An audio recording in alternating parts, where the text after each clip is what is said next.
This week, the internet didn't just spill tea, it drowned in it. From shocking proposals that sent fans into chaos, to influencer lawsuits against billion-dollar companies, and even a fake Justin Bieber sneaking his way onto a Vegas stage, nothing was off-limits. But perhaps the wildest part? The cracks forming inside Tana Mongeau's infamous friend group, where loyalty seems thinner than ever. And just when you think you've heard it all, Lana Del Rey and Ethel Kane ignite one of the strangest feuds the music industry has seen in years. So buckle up, because what unfolded this week wasn't just drama, it was a masterclass in chaos. It all started with a bombshell. Literally. Andreina, the fiery contestant from Love Island Season 7, suddenly found herself accused of getting a BBL, and instead of ignoring the rumors, she tried to prove everyone wrong in the most bizarre way possible. She didn't post gym selfies.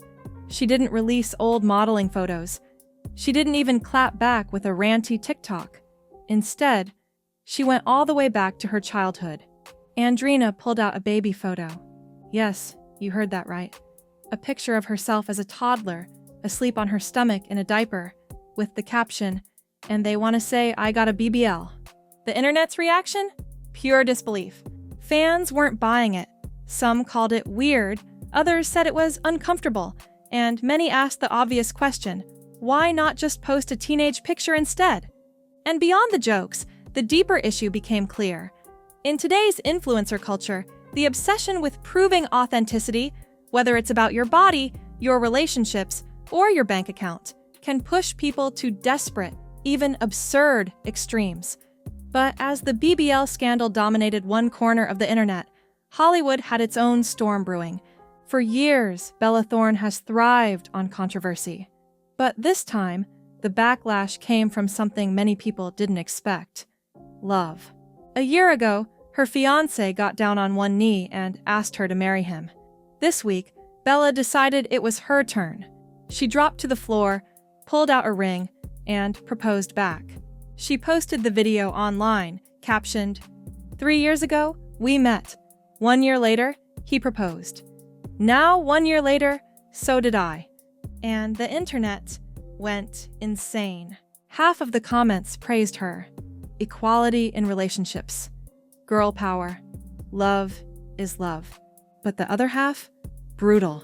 People flooded her page with, "Girl, stand up," and "This is humiliating. Why encourage men to be more feminine than they already are?" Bella didn't back down.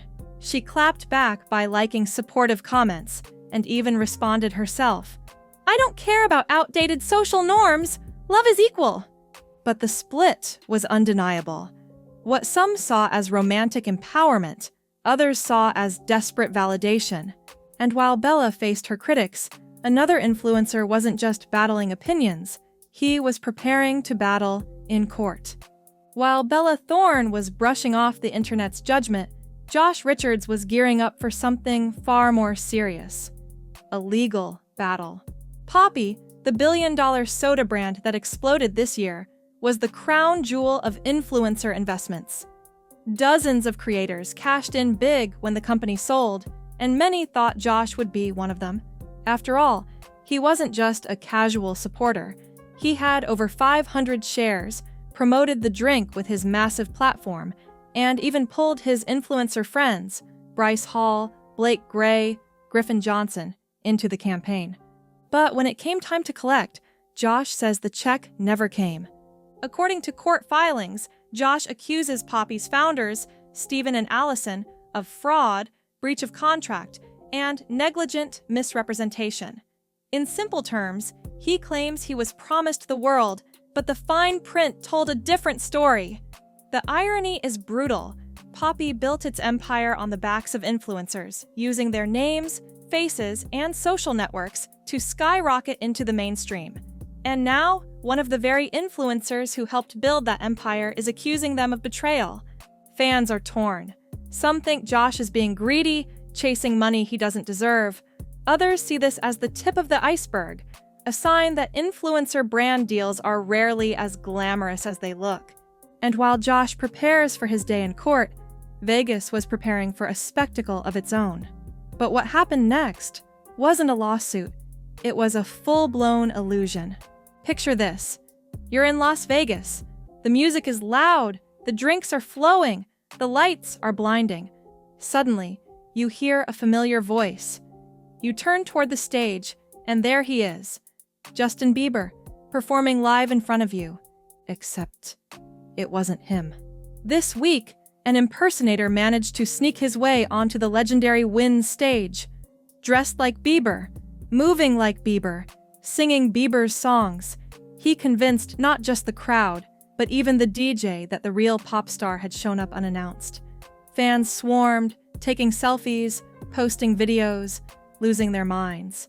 But the truth came crashing down fast.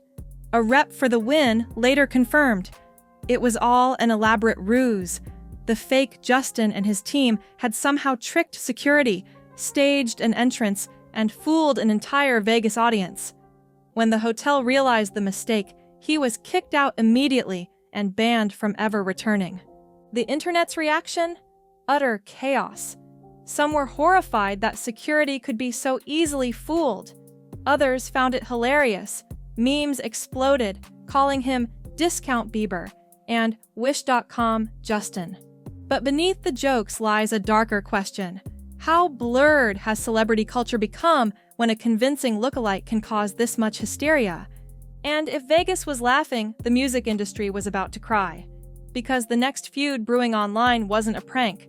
It was a war of words, lyrics, and Instagram blocks. If Vegas had everyone laughing, the music world had fans picking sides. Because suddenly, Lana Del Rey and rising alt-star Ethel Kane weren't just making music. They were throwing shade. It started quietly, hidden in lyrics. Lana's new track included a line, "Ethel Kane hated my Instagram post. Think it's cute reenacting my Chicago pose." At first, it seemed cryptic, but fans connected the dots fast. Back in 2022, Lana was spotted with musician Jack Donahue, posing in front of Cook County Jail in Chicago. Soon after, Ethel Kane posted a strikingly similar photo with Jack, which many saw as a subtle jab. Now, Lana appeared to be calling her out directly in song. The drama only escalated. Ethel responded in silence, but with impact. Suddenly, she was blocked by Lana on Instagram. The move shocked fans, sparking endless theories. Was this about Jack? Was it about industry competition? Or was something darker going on behind closed doors? Lana herself didn't stay quiet. In the comments of her own posts, she defended the decision. She accused Ethel of mocking her body, posting side-by-side photos comparing her to grotesque characters, and whispering behind the scenes to mutual friends. For Lana, it wasn't petty. It was personal. And then Nicki Minaj, of all people, joined the chaos. She tweeted that she'd been walking around all day singing "Ethel Kane hated my Instagram post," like it was the catchiest hook she'd ever heard. In one stroke, Nicki turned an underground feud into mainstream conversation. What began as a cryptic lyric had now become a full-blown cultural moment. And while fans debated whether Lana was being bullied or Ethel was misunderstood, another internet empire was quietly crumbling. For years, Tana Mongeau's friend group looked untouchable. The parties, the tours, the podcast canceled. They projected unity. But lately, every week reveals new fractures. First came the whispers that she and Brooke Schofield weren't on good terms. Then came the bombshell. Canceled was ending, and fans immediately speculated it was because of tension between the two hosts. Next, there was Ashley's infamous birthday gift, a handmade Clue-style game featuring caricatures of Tana's inner circle. For Brooke's piece, Ashley chose an image that many fans found shady, like an inside joke with a sharp edge. It fueled rumors that Brooke wasn't just drifting away, she was being iced out. Then came the friendship collapse nobody expected. Brooke and BB, who had once been inseparable, suddenly unfollowed each other. And in their place, a new duo emerged.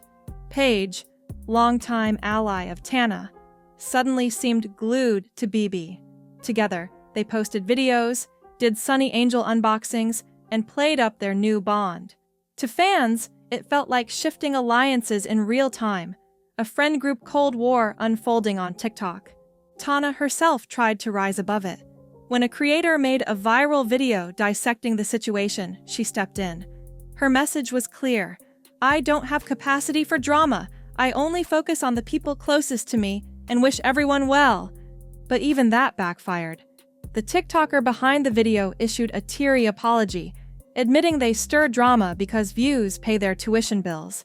They swore they never meant to drag Tana into it. Still, the damage was done. Fans could now see the cracks. What looked like an unshakable empire of besties was showing itself to be fragile, political, and riddled with silent rivalries. And just when people thought it couldn't get messier, Paige herself finally addressed the elephant in the room. Until now, Paige had been the quiet one, letting rumors swirl without much pushback. But when she sat down on Jeff FM, the silence finally cracked. The host asked her about the tension between Brooke and BB during the canceled tour, and Paige didn't hold back. She admitted there were arguments backstage, and the root cause was simple but explosive. Brooke had hired her best friend BB as her assistant. On paper, it sounded harmless. In practice, it was a ticking time bomb. "Hiring a best friend to be your assistant is never a good idea," Paige explained. "You blur lines. You mix loyalty with business. Suddenly, your bestie isn't just your confidant, they're also the person you're bossing around, and that dynamic doesn't survive pressure." According to Paige, both sides had valid points. Brooke expected professionalism. BB expected friendship. Neither could compromise, and both ended up feeling betrayed. Paige's conclusion was brutal. Neither of them were wrong, but they were never going to see eye to eye. It was the most direct confirmation yet that the so-called friendship breakup wasn't just gossip. It was real, raw, and inevitable. But if Paige gave fans a glimpse of the truth, Brooke herself revealed the whole story.